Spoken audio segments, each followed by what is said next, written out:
चलिए, good morning सभी को। केमिस्ट्री में लेक्चर 4 होगा आज, जिसमें हम पदार्थ के बारे में सब कुछ जान लिए थे। जैसे पदार्थ के 2 टाइप्स होते हैं, शुद्ध पदार्थ, अशुद्ध पदार्थ। शुद्ध पदार्थ में पढ़े थे तत्व, यौगिक, और अशुद्ध पदार्थ में क्या पढ़े थे? मिश्रण। तो आज वही मिश्रण पढ़ेंगे। तो चैप्टर का नाम है क्या? पदार्थ की प्रकृति। पदार्थ की क्या? प्रकृति। पदार्थ की क्या? प्रकृति। तो हम पढ़ेंगे क्या वहाँ से? मिश्रण का परिभाषा कहता है कि वह अशुद्ध पदार्थ है। मिश्रण कहने का मतलब जब भी बात बोला जाए तो अशुद्ध पदार्थ, अगर तत्व यौगिक बोला जाए तो शुद्ध पदार्थ। तो वही मिश्रण के बारे में बोला गया क्या? मिश्रण वह अशुद्ध पदार्थ है जो 2 या 2 से अधिक पदार्थों को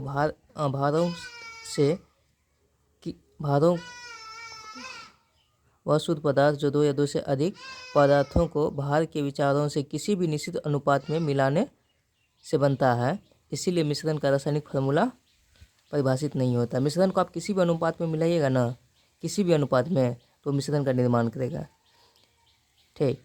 और मिश्रण का जो है, मिक्सचर का मतलब रासायनिक फार्मूला, केमिकल फार्मूला परिभाषित कभी नहीं होता। जैसे चीनी और पानी का जो मिश्रण है, शरबत का निर्माण हुआ, क्या शरबत का कोई रासायनिक फार्मूला होगा? जल और अल्कोहल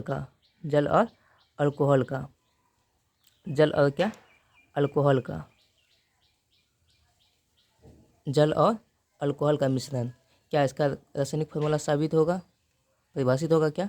नहीं। तो अब पढ़ेंगे क्या? मिश्रण का गुण, प्रॉपर्टीज ऑफ क्या? मिक्सचर। तो पहला प्रॉपर्टी कहता है क्या?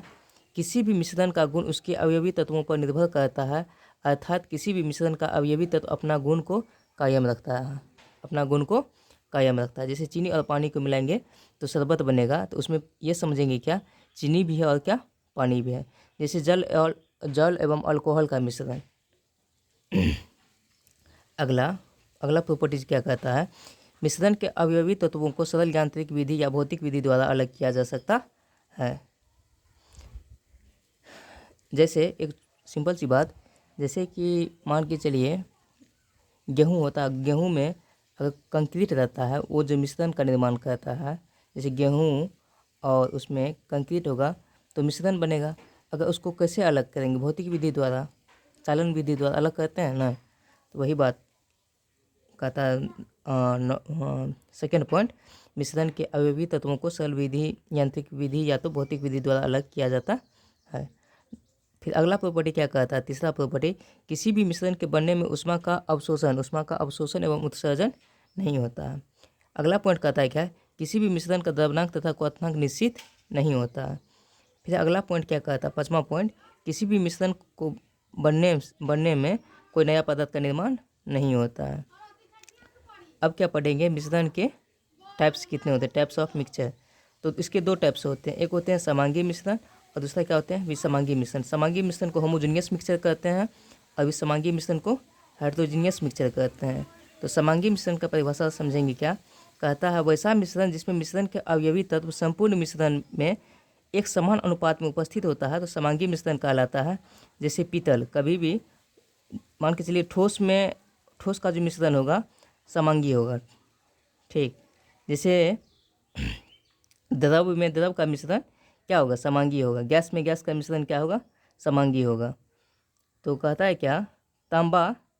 पीतल जो बनता है तो तांबा और जिंक का एक समांगी मिश्रण होता है। जैसे कांसा में तांबा तथा टिन का एक समांगी मिश्रण होता है। उसी टाइप से क्या? नमक तथा जल का मिश्रण, जल एवं अमोनिया गैस का मिश्रण, ऑक्सीजन तथा हाइड्रोजन गैस का मिश्रण। तो नोट करके बहुत अच्छा पॉइंट लिखे हैं क्या?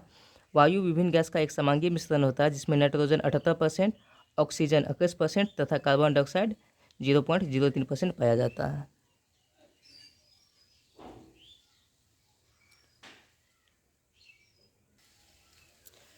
चलिए अब आगे समझते हैं क्या विसमांगी मिश्रण कहते किसको है। तो विसमांगी मिश्रण के बारे में बोला गया है क्या?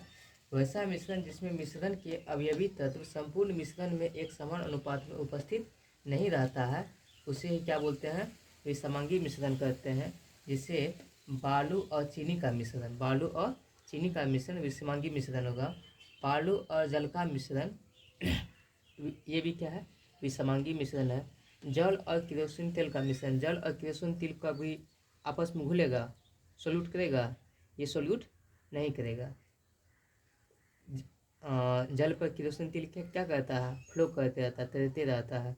जैसे जल और N2 या N2 कहने का मतलब नाइट्रोजन का मिश्रण, ये सब क्या आपका विषमांगी मिश्रण है। एक अच्छा पॉइंट लिखे हैं क्या, किसी भी मिश्रण में किसी भी गैस में गैस का मिश्रण समांगी होता है। फिर से ध्यान दीजिएगा क्या, किसी भी गैस में गैस का जो मिश्रण होता है हमेशा समांगी होता है, जबकि किसी गैस में ठोस का मिश्रण हमेशा विषमांगी होता है। यहाँ तक आप बात समझ लिए होंगे। चलिए अब क्या हुआ, अवस्था के आधार पर पदार्थ का वर्गीकरण।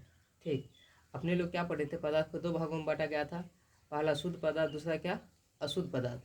शुद्ध पदार्थ में दो को पार्ट पढ़े थे क्या, एक पढ़े थे तत्व और दूसरा क्या पढ़े थे यौगिक। और अशुद्ध पदार्थ में क्या पढ़े थे, अशुद्ध पदार्थ में मिश्रण पढ़े थे ना। तो अब जो है पदार्थ का जो अवस्था होता है, 5 अवस्था, उस पर ध्यान देंगे। अवस्था के आधार पर पदार्थ का वर्गीकरण। तो कहता है क्या, classification of matter on the basis of state. अवस्था के आधार पर पदार्थ का क्या क्लासिफिकेशन। तो पहला है क्या, ठोस। ठोस ठोस करने का मीन्स सॉलिड। वैसा पदार्थ का समझा देते हैं, कहता वैसा पदार्थ जिसका आकार एवं आयतन दोनों निश्चित हो, मतलब हमेशा क्या हो, निश्चित हो, उसे ठोस पदार्थ कहेंगे। द्रव कहने का मतलब वैसा पदार्थ जिसका आकार अनिश्चित हो, आयतन क्या हो, निश्चित हो। और गैस में क्या होता है, आकार एवं आयतन दोनों क्या होता है, अनिश्चित होता है। प्लाज्मा जो होता है यह एक उत्पत्ति है, उत्पत्ति कहने का मतलब इस पर अच्छे से डिस्कशन करेंगे। और बॉस आइंस्टाइन कंडेंसेट है, इसमें टेम्परेचर के बारे में पढ़ते हैं। तो पहला अवस्था का पदार्थ का 5 भागों में बांटा गया है। पहला ठोस पदार्थ, दूसरा द्रव पदार्थ, तीसरा गैस पदार्थ और चौथा प्लाज्मा, और पांचवा जो है बॉस आइंस्टाइन कंडेंसेट है, जिसको BEC शॉर्ट में कहते हैं। तो एक होता है क्या, ठोस पदार्थ हो या द्रव हो या गैस हो, हम तीनों की बात करते हैं। ठोस हो या द्रव हो या गैस हो, इसमें अंतराण्विक स्थान होता है और अंतराण्विक क्या होता है, बल होता है। तो पहले हम अंतराण्विक स्थान के बारे में समझेंगे, इंटरमोलिकुलर स्पेस। तो कहता है क्या, किसी भी पदार्थ के अणुओं के बीच जो खाली स्थान होता है, जो रिक्त स्थान होता है, उसे अंतराण्विक स्थान कहते हैं। जैसे कि ये दो अणु है, इस दोनों अणु के बीच में, ये दोनों अणु के बीच में क्या खाली स्पेस है या नहीं है? तो वही बात बोला गया है क्या, किसी भी पदार्थ के अणुओं के बीच जो खाली स्थान या रिक्त स्थान होता है उसे क्या बोलते हैं, अंतराण्विक स्थान। एक बार सभी आदमी स्क्रीनशॉट ले लेंगे।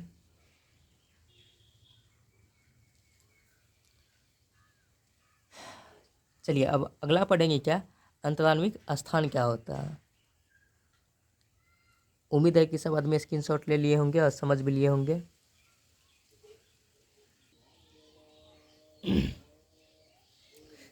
चलिए पढ़ते हैं क्या, अंतराण्विक स्थान के बारे में पढ़ लिए थे। अब क्या पढ़ेंगे, अंतराण्विक आकर्षण बल। कहता है क्या, किसी पदार्थ के अणुओं के बीच जो आकर्षण बल, किसी भी पदार्थ के अणुओं के बीच जो आकर्षण बल लगता है उसे अंतराण्विक आकर्षण बल कहते हैं। जैसे कि देखिए ये दो अणु है, यहाँ पे दो अणुओं के बीच जो खाली स्थान है उसको अंतराण्विक स्थान कहते हैं। यहाँ पे दो अलग अलग दिशा में फोर्स लगाता है। ठीक, ये चाहता है कि मैं इधर खींचे, ये चाहता है कि हाँ इधर खींचे, तो ये दोनों के बीच जो बल लगाता है इसी को बोलते हैं क्या, अंतराण्विक आकर्षण बल। तो वही बात लिखा गया है क्या, किसी भी पदार्थ के अणुओं के बीच जो आकर्षण बल लगता है उसे अंतराण्विक आकर्षण बल कहते हैं। ठीक, अब अगला क्या पढ़ेंगे, ठोस। ठोस करने का मीन सॉलिड। सॉलिड कहते किसको है, कहता है वैसा पदार्थ जिसके अणुओं के बीच अंतराण्विक स्थान बहुत कम होता है। देखिए अंतराण्विक स्थान जो है वो बहुत कम होता है। द्रव में क्या होता है, इससे थोड़ा ज़्यादा स्थान होता है, और गैस में इससे भी ज़्यादा स्थान होता है। तो अभी हमको पढ़ना क्या है, ठोस के बारे में ना। तो कहता है क्या, वैसा पदार्थ जिसके अणुओं के बीच अंतराण्विक स्थान बहुत कम होने के कारण, जब अंतराण्विक स्थान बहुत कम होगा तो आकर्षण बल काफ़ी क्या होंगे, मजबूत होंगे। तो उसी को क्या बोला गया है, ठोस बोला गया है। तो डिफिनेशन अच्छे से पढ़ते हैं क्या, वैसा पदार्थ जिसके अणुओं के बीच अंतराण्विक स्थान बहुत कम होने के कारण अंतराण्विक आकर्षण बल काफ़ी मजबूत होते हैं, उसे क्या बोलते हैं, ठोस कहते हैं। बात समझे, ठोस पदार्थ में जो होता है अंतराण्विक स्थान बहुत कम होता है। जब ये बात समझिए आप अंतराण्विक स्थान बहुत कम होगा तो अंतराण्विक आकर्षण बल तो काफ़ी मजबूत होंगे, होगा कि नहीं होगा, होगा। चलिए अब पढ़ते हैं क्या, ठोस पदार्थ के गुण, प्रॉपर्टीज ऑफ क्या, सॉलिड सब्सटेंस। देखिए ठोस पदार्थ का पहला गुण क्या कहता है, ठोस पदार्थ का आकृति, आकृति कहने का मतलब साइज एवं आयतन, आयतन दोनों निश्चित होते हैं, दोनों क्या होते हैं, निश्चित होते हैं, फिक्स्ड होते हैं। ठोस पदार्थ का आकृति एवं आयतन दोनों निश्चित होते हैं। दूसरा पॉइंट क्या कहता है, ठोस पदार्थों का घनत्व, घनत्व कहने का मतलब डेंसिटी, प्रायः क्या होते हैं, उच्च होते हैं।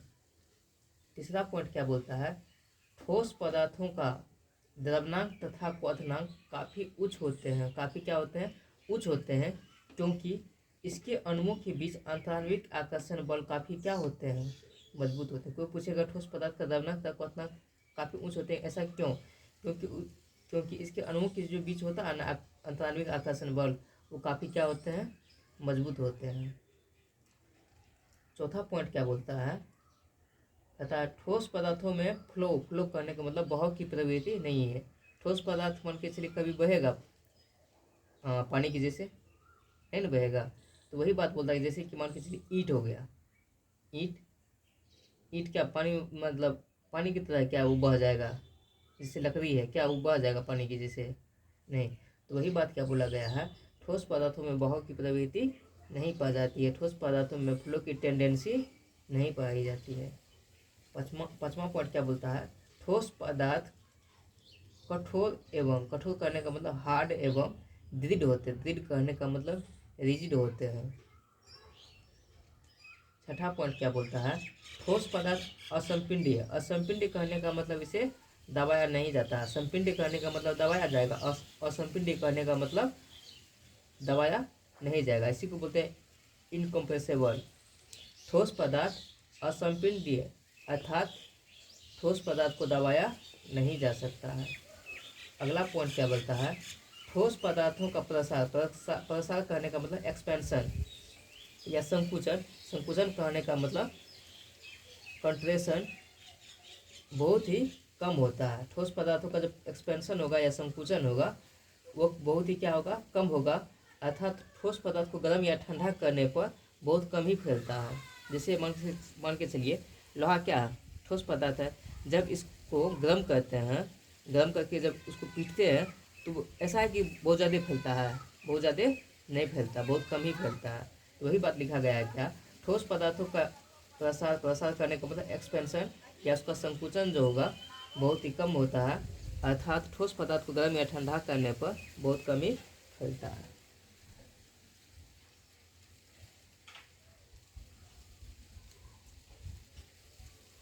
चलिए सब बाद में स्क्रीनशॉट ले लीजिए एक बार।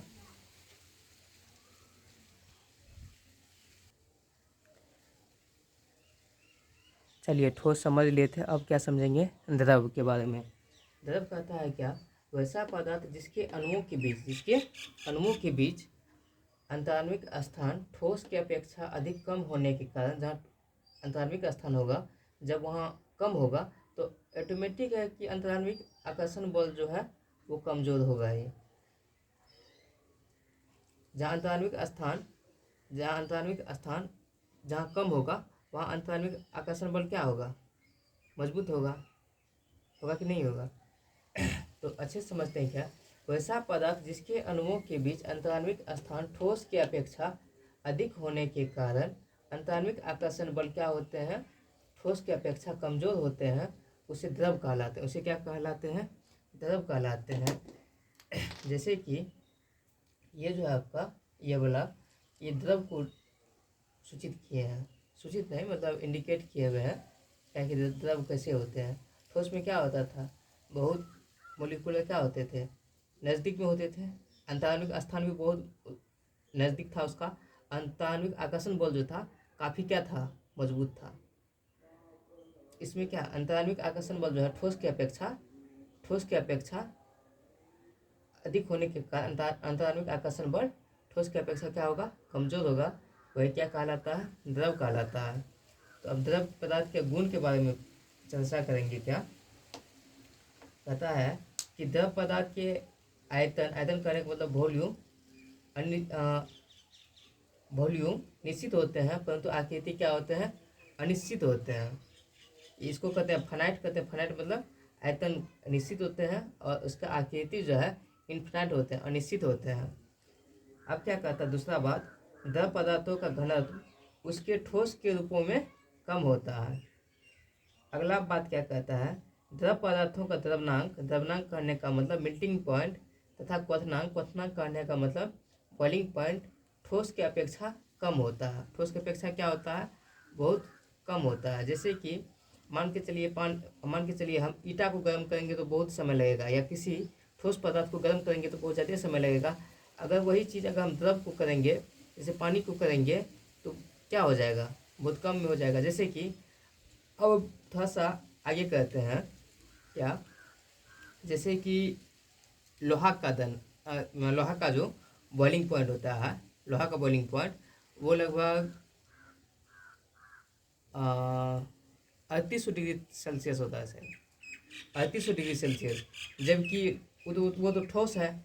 और मान के चलिए द्रव करने का मतलब जैसे पानी है, 100 डिग्री सेंटीग्रेड पे ये क्या होने लगता है, बॉयल करने लगता है। वही बात बोला है क्या, द्रव पदार्थों का द्रव्यनांक तथा क्वथनांक ठोस की अपेक्षा क्या होता है, कम होता है। द्रव पदार्थों में बहाव की प्रवृत्ति पाई जाती है। द्रव पदार्थों में बहाव की प्रवृत्ति पाई जाती है। ठोस पदार्थ में क्या बहेगा, वो फ्लो की प्रवृत्ति नहीं पाई जाती है। जबकि द्रव अवस्था में वो बहाव की प्रवृत्ति पाई जाएगी। तो वही बात बोला है क्या, द्रव पदार्थों में बहाव की प्रवृत्ति पाई जाती है। अगला पॉइंट क्या बोला है कि द्रव पदार्थ प्रायः असंपिंड होते हैं। असंपिंड मतलब उसको दबाया नहीं जाता है, असंपिंड होते हैं, परंतु ठोस की तुलना में कम संपिंड होते हैं। ठोस की तुलना में कम संपिंड होते हैं।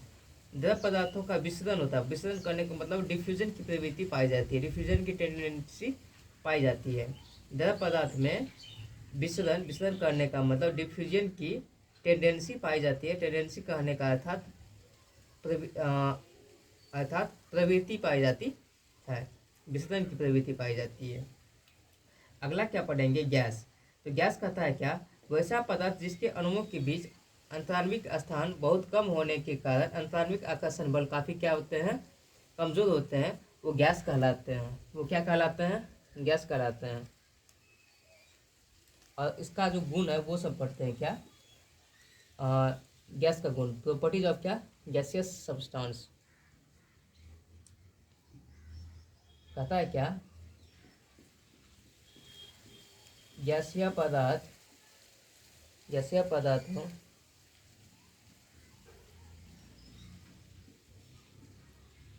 गैसीय पदार्थों का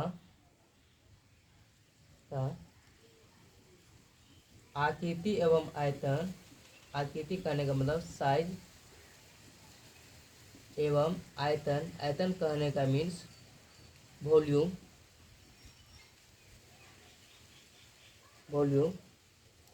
दोनों अनिश्चित होते हैं। अनिश्चित करने का मतलब इनफाइनाइट होते हैं, अनिश्चित होते हैं। अगला पॉइंट क्या कहता है,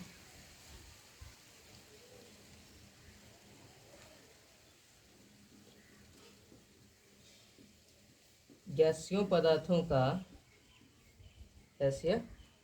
का घनत्व कहने का मतलब डेंसिटी।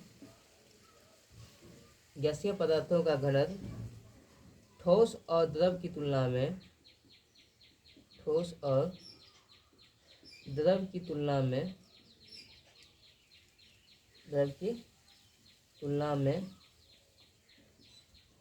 काफ़ी निम्न होते हैं। काफ़ी क्या होते हैं, निम्न होते हैं। काफ़ी क्या होते हैं, निम्न होते हैं। अगला पॉइंट क्या कहता है, गैसीय पदार्थों को को आसानी से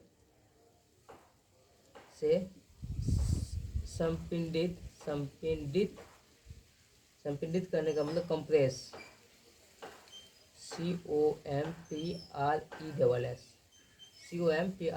कंप्रेस किया जा सकता है।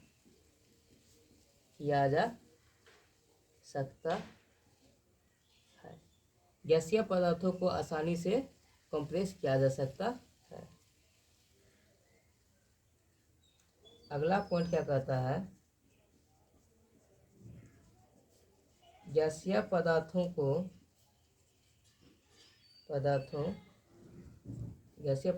का प्रसरण और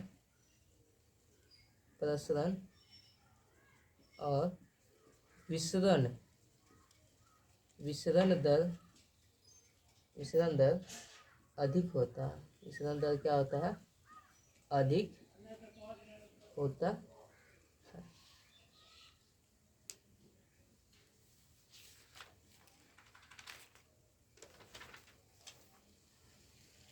दिखता है ना, नीचे नहीं दिखा,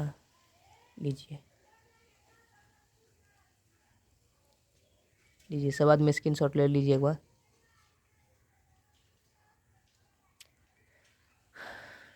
समझने में कहीं कोई दिक्कत भी होता है क्या?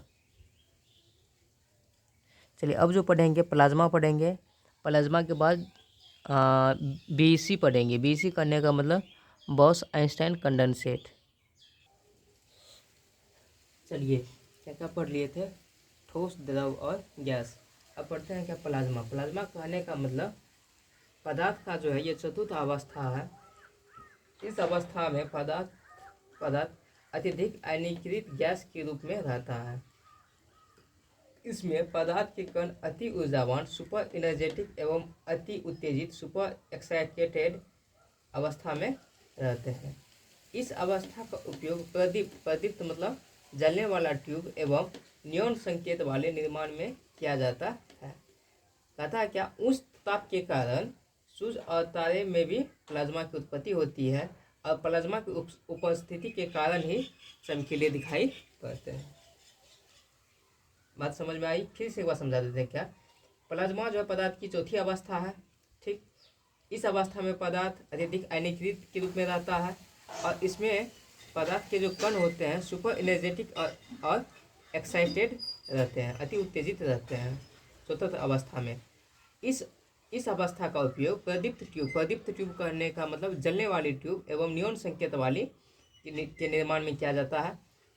उस ताप के कारण सूर्य और तारों में भी प्लाज्मा की उत्पत्ति होती है और प्लाज्मा के उपस्थिति के कारण ही चमकीले दिखाई पड़ते हैं सूर्य और चंद्रमा। ठीक, चलिए अब पढ़ते हैं क्या, बॉस आइंस्टाइन कंडेंसेट, जिसको बीईसी कहते हैं। तो बॉस आइंस्टाइन कंडेंसेट पदार्थ की पांचवी अवस्था है। इस अवस्था का पूर्वानुमान सर्वप्रथम 1920 ईस्वी में भारत के सुप्रसिद्ध विज्ञानवेत्ता सत्येंद्र नाथ बोस ने एवं विश्व के विख्यात वैज्ञानिक अल्बर्ट आइंस्टाइन ने किए थे। आगे चल के अमेरिका के 3 वैज्ञानिक की एक टीम ने इस अवस्था को प्राप्त करने में सफलता पाई। इन्होंने अति निम्न गैस कहने का मतलब वायु का जो घनत्व है 10⁻⁻5 वाली गैस को अत्यधिक ठंडा करके 10⁻⁷ ताप को क्या किया, प्राप्त किया। इसको फिर से समझते हैं क्या कहता है क्या, बीसी बॉस आइंस्टाइन कंडेंसेट पदार्थ की पांचवी अवस्था है। इस अवस्था का पूर्वानुमान सर्वप्रथम 1920 ईस्वी में भारत के कहाँ के वैज्ञानिक रहने वाले थे, भारत के सुप्रसिद्ध भौतिक विज्ञानवेत्ता सत्येंद्रनाथ बोस एवं विश्व के विख्यात वैज्ञानिक अल्बर्ट आइंस्टाइन ने किए थे। आगे चल के अमेरिका के 3 वैज्ञानिक की एक टीम ने इस अवस्था को पदार्थ की पंचम अवस्था में को प्राप्त करने में सफलता पाई। इन्होंने अति निम्न वाली गैस, जैसे वायु का जो घनत्व था 10⁻⁻5 वाली गैस को अत्यधिक ठंडा करके कितना तापमान तक लाया, उसको 2 गुना 10⁻⁷ केल्विन तक तापमान वाला लाया। कौन? पदार्थ की 5वीं अवस्था जो है ये। चलिए एक चीज और समझते हैं क्या अच्छे तरीके से। मान के चलिए यहाँ कोई ठोस पदार्थ है, यहाँ क्या है आपका ठोस पदार्थ है। ठोस कहने का मतलब सॉलिड। और इसको जब गर्म किया जाता है, गर्म करने पर जब इसको ठोस को गर्म करते हैं तो ये किस में बदलता है? द्रव्य में। किस में?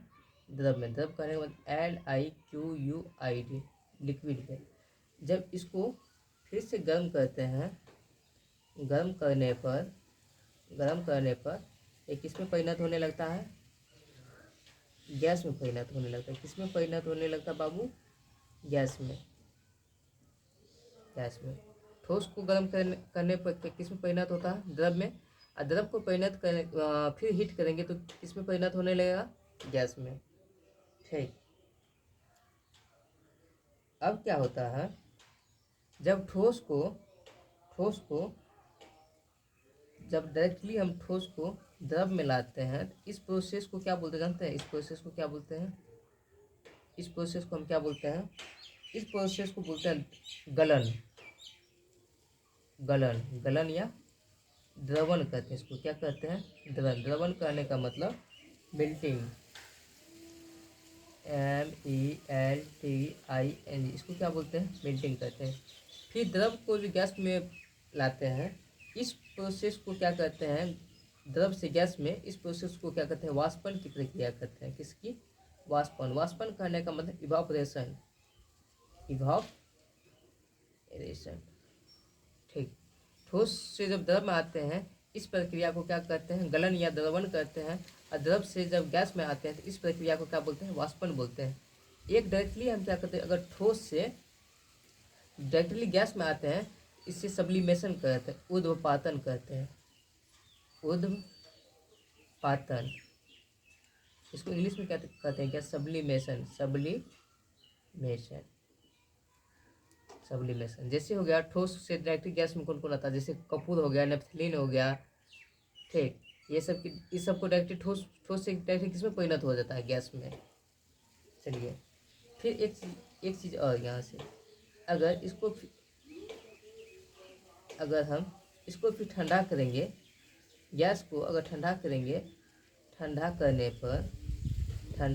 पर ये किस में बदलने लगेगा? लिक्विड में। फिर लिक्विड को फिर अगर ठंडा करेंगे तो ये किस में बदलने लगेगा? ठंडा करने पर ये किस में बदलने लगेगा? ठंडा करने पर किस में बदलने लगेगा? ठोस में। जैसे कि बर्फ़ है, बर्फ़ को अगर हीट करेंगे तो किस में परिणत होगा? द्रव में। फिर इसको जब हीट करेंगे तो ये किस में होगा? गैस में। फिर जब जैसे गैस है, इसको फिर अगर ठंडा करेंगे, ठंडा करने पे किस में परिणत होगा? द्रव में। द्रव को फिर अगर ठंडा करेंगे तो ये किस में परिणत होगा? सॉलिड में। चलिए, अगर गैस से अगर लिक्विड में आते हैं, इस प्रक्रिया को हम क्या बोलते हैं? संघनन बोलते हैं। क्या बोलते हैं? संघनन कहने का मतलब कॉन्सिडेंशन।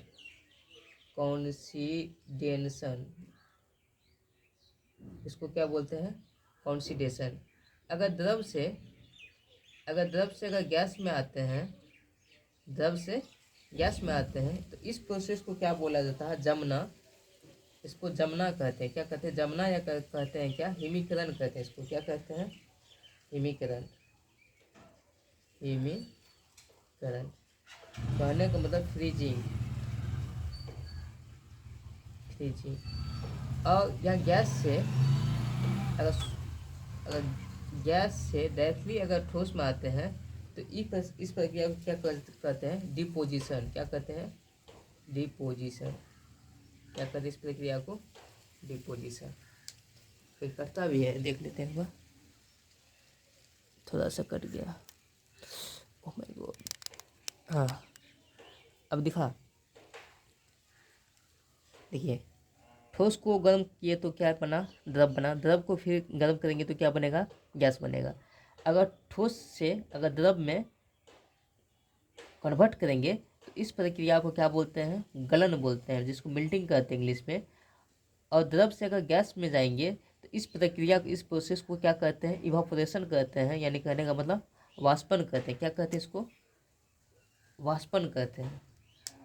और ठोस से डायरेक्टली अगर गैस में जाते हैं तो इस प्रोसेस को क्या कहते हैं, सब्लिमेशन कहते हैं, उद्वातन कहते हैं। ठीक, अब चलिए इसका उल्टा चलते हैं। गैस को अगर ठंडा करेंगे तो द्रव में बदलेगा, और द्रव को ठंडा करेंगे तो फिर किस में बदलेगा, ठोस में।